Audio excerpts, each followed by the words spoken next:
new you. How many of you have committed to losing weight in 2018? If you need some inspiration, you're about to meet a guy who dropped 100 pounds in a year. So what's his secret? Our Kevin Reese found out. Hey Nate, what's going on? It's pretty easy to find the sports editor at the Longview News Journal. So I have Marshall basketball. He's the guy with all the tiny football helmets around his desk. And I'll try to hit a coach and ask. But for most of his life, tiny is something Jack Stallard knew very little about. How big were you? Weighed 403 pounds. You know, just a big old guy. This is a picture of that big old guy, right around the time doctors told him he wouldn't be a living 403-pound big old guy much longer. And he literally said the words, I'm looking at a dead man. He was heavy, had type 2 diabetes, and his blood pressure and cholesterol were pretty gigantic too. That was it. That was my come to Jesus. I had a little chat with myself and decided if I wanted to stick around a little bit, I better do something. And that's it. I mean, that's honestly, that next day, I started. He started walking. Not as easy as his 400 pounds imagined it might be. I walked from my driveway to the end of this road, less than 100 yards. And I walked there and back and thought I was dying.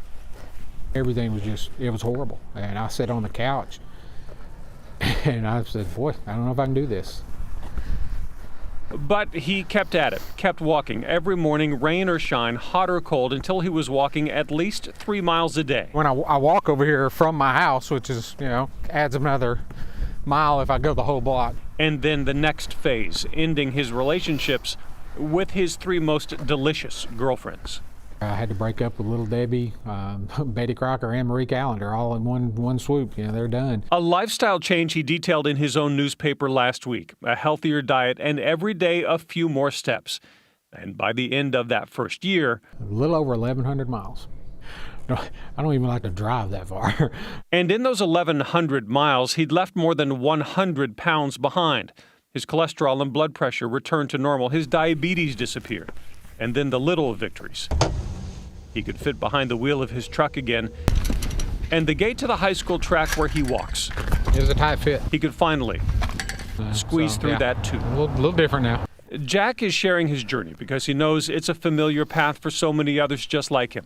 People singled out, made fun of, ridiculed for their size. That stung a little bit, but what do? They're right. But now he's the one on the right path with the goal to walk off 50 pounds more, get back to what he weighed in high school, and maybe gain a little something too. I'm proud. I'm proud of myself. I mean, I'm not so proud that I'm ready to quit and say I've done great things. I still got work to do. Work, just like life, conquered. One step at a time. Yeah. Is there going to be running involved at some point? Not that it's necessary. I doubt it. I tell people all the time, if you ever see me running, you better run too, because something's after me. In Longview, Texas, Kevin Reese, Channel 8 News.